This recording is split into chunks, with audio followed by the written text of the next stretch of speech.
O Império contra-ataca. O escritório comercial dos Estados Unidos propôs taxar as importações brasileiras em 25% para punir práticas consideradas irrazoáveis. A proposta consta na conclusão da investigação aberta pelo governo norte-americano e que agora será levada a audiências públicas para discutir o assunto.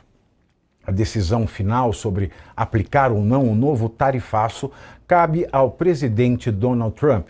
A investigação concluiu que certos atos, políticas e práticas do Brasil são, aspas, irrazoáveis ou discriminatórios e oneram ou restringem o comércio dos Estados Unidos da América. Fecho aspas. Por isso, esses atos seriam passíveis de ação judicial. E hoje, durante uma audiência no Congresso dos Estados Unidos, o secretário de Estado, Marco Rubio, ou como diria o Lula, esse tal de Marco Rubio, classificou o Brasil como um país não amigável politicamente aos norte-americanos, ao lado de Cuba, Nicarágua e Venezuela, está agora o Brasil. Acompanhe. We now have in this hemisphere a coalition of friendly countries, over a dozen, who have aligned to work on not just the issues of security that we all have in common, but also economic prosperity that go hand in hand. It's an amazing story that basically, other than Nicaragua, other than Cuba, obviously other than Venezuela, remains with some challenges, and of course Brazil, although they're in the midst of an election cycle, and to some extent the current government in Colombia as well, at least the president's been problematic. But generally speaking, it is now a region filled with American allies, American-friendly leaders, and an America-friendly direction. O documento do Escritório Comercial dos Estados Unidos traz uma lista que ocupa 73 páginas, com produtos que ficariam livres dessa tarifa adicional. Entre eles estão aviões, suco de laranja e café. O órgão norte-americano ainda detalhou quais práticas foram consideradas irregulares e citou o PIX, aspas. Os atos, políticas e práticas do Brasil relacionados ao tratamento preferencial dado ao PIX são injustos e discriminatórios. É injusto exigir que concorrentes concedam vantagens ao PIX, como disponibilidade, visibilidade e limites tarifários, e o Brasil discrimina fornecedores norte-americanos de serviços de pagamento eletrônico ao conceder essas vantagens exclusivamente ao seu sistema nacional. Fecho aspas. Além disso, a decisão do ministro Dias Toffoli, que anulou todas as provas oriundas do acordo de leniência da Odebrecht, hoje Novonor, de setembro de 2023, também foi citada como exemplo de que o Brasil falha no combate à corrupção. O documento do governo Trump aponta ainda para uma decisão posterior de Toffoli que suspendeu o pagamento de multas da empreiteira e critica a falta de transparência na renegociação do acordo. Já em relação ao universo digital, o documento diz que, aspas, tribunais brasileiros emitiram ordens secretas para que plataformas americanas de mídia social removessem certos conteúdos políticos e suspendessem perfis de residentes nos Estados Unidos, sob pena de multa. O documento cita ordens ao X, à Meta e ao Google. E diante do eventual novo tarifaço, os ministros do STF avaliam aguardar o julgamento sobre Big Techs, marcado para a semana que vem, dia 10 de junho, para responder aos Estados Unidos. O julgamento analisará o recurso de decisão de 2025 que derrubou um trecho do Marco Civil da Internet e ampliou a responsabilização de empresas de tecnologia pela publicação de conteúdos nas redes sociais. A tendência é reafirmar esse entendimento e a ideia de uma ala do Supremo é fazer discursos incisivos sobre o tema como resposta ao relatório norte-americano, que menciona decisões do tribunal como justificativa para ampliar as tarifas impostas ao Brasil. Aliás, hoje pela manhã, ministros do governo Lula se reuniram no Palácio do Planalto para discutir a sobretaxa de 25% anunciada pelos Estados Unidos. No encontro, que teve Geraldo Alckmin, Dario Durigan, ministro da Fazenda, e Márcio Elias, ministro do Desenvolvimento da Indústria e Comércio, foi discutida uma nota em resposta com um tom político. A avaliação do governo brasileiro é que a medida tem caráter político e não mais comercial. E durante um evento em Goiás, Lula reagiu à ameaça do novo tarifaço, colocando a culpa, toda a culpa, na família Bolsonaro e chamando os filhos do ex-presidente Jair Bolsonaro de traidores, vejam bem, traidores da pátria. Vamos ouvir. O que eu quero dizer com isso é que esses filhos do Bolsonaro conseguem ser pior do que ele. E são, na verdade, vendilhões da pátria. Foram pedir para que um país estrangeiro se intrometesse nas decisões brasileiras. É isso que vocês têm que dizer alto e bom som. São traidores. Que a gente está lidando com a pior espécie de ser humano que esse país já produziu. Eu já fiz muita campanha política. Eu já enfrentei muita gente de direita, eu já enfrentei gente do centro, eu já enfrentei... Nunca esse país teve a sordidez política que a gente tem com essa família metralha que assumiu o governo de 2018 a 2022. Então, dito isso, só para você lembrar, ele hoje foi dizer que não falou nada. Ele falou. Ele foi pedir arrego. Falei, porra, Trump, dá uma porrada no Lula, taxa o Lula, porque o Lula vai ganhar da eleição e Trump não deixa, prejudica o Lula. Imbecil, ele não sabe que ele não vai me prejudicar o Lula, ele vai prejudicar é o povo brasileiro. No mesmo discurso, Lula sugeriu que traidores merecem ser enforcados. Até por conta disso, Flávio Bolsonaro já informou que vai apresentar uma denúncia ao Supremo Tribunal Federal, já que Lula teria cometido os crimes de ameaça e incitação ao crime. Vamos ouvir. São traidores.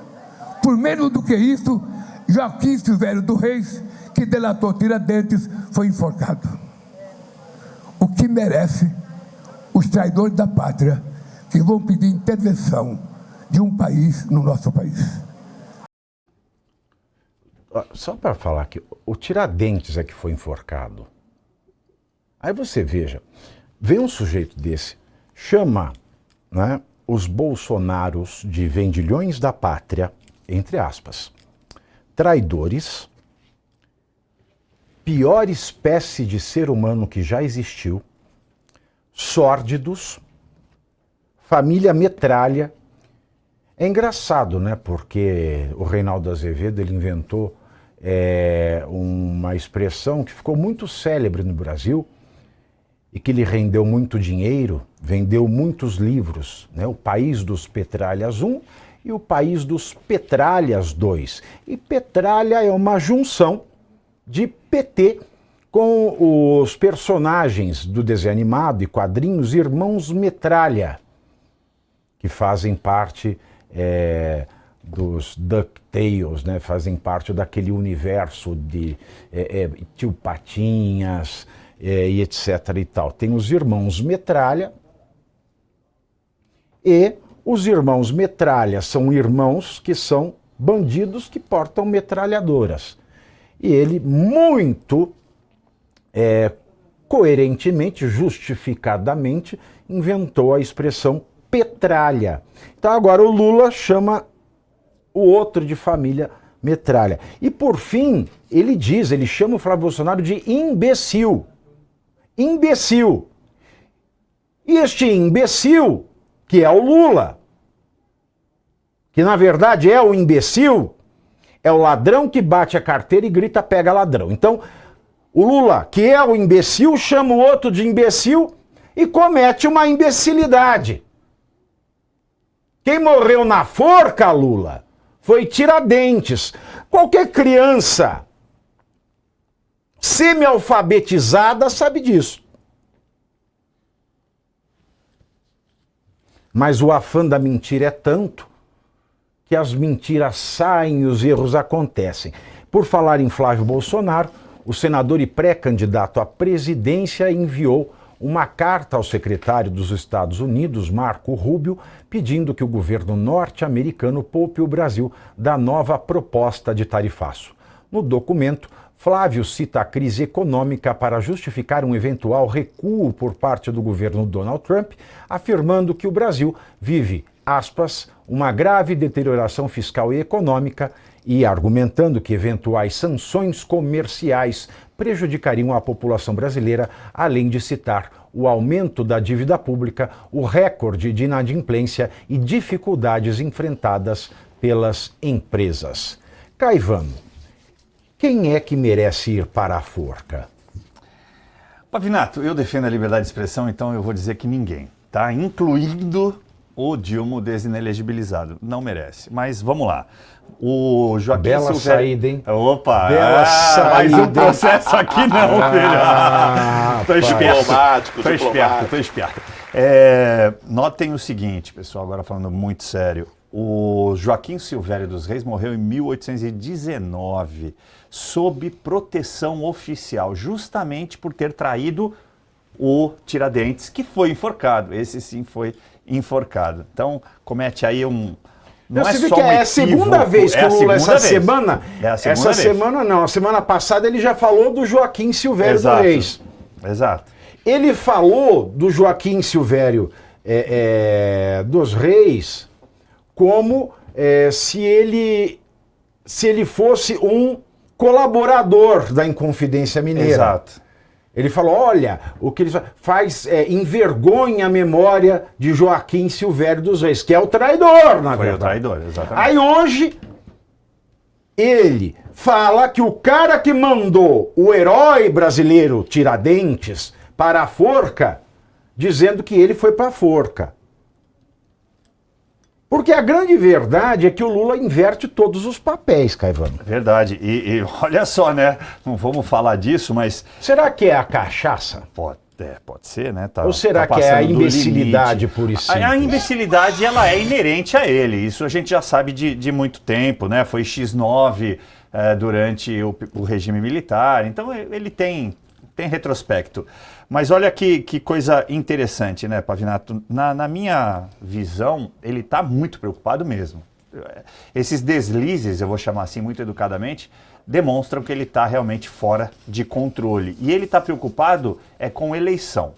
Mas vamos por partes para eu chegar lá. Primeiro, é uma vergonha absoluta, a gente está passando por isso, em relação a um país amigo há mais de 200 anos. Deixando isso muito claro, a nossa relação internacional e relação de amizade, de ajuda mútua com os Estados Unidos data de 200 anos. Inclusive, na Segunda Guerra Mundial, eles tiveram um porto em Natal, né? Inclusive que se diz teria sido inventado ali o tal do forró, que era for all, né? Uma festa para todos e virou o nome dessa música popular brasileira. A grande questão aqui não me parece que eles estão atacando o Pix. Eles deixam claro que não oferecer o serviço às empresas americanas e talvez beneficiar outras empresas que tenham o Pix com algum tipo de benefício na hora do pagamento, eu concordo que seja uma concorrência ilegal, Pavinato, ou pelo menos irregular. Só esclarecendo isso para as pessoas, quando o Pix saiu, eu lembro de ter conversado com o Paulo Guedes sobre isso, porque a minha pergunta era a seguinte: você pretende usar o Pix para colocar todo o povo brasileiro na malha fina? Foi a pergunta que eu fiz ao Paulo Guedes. Por quê?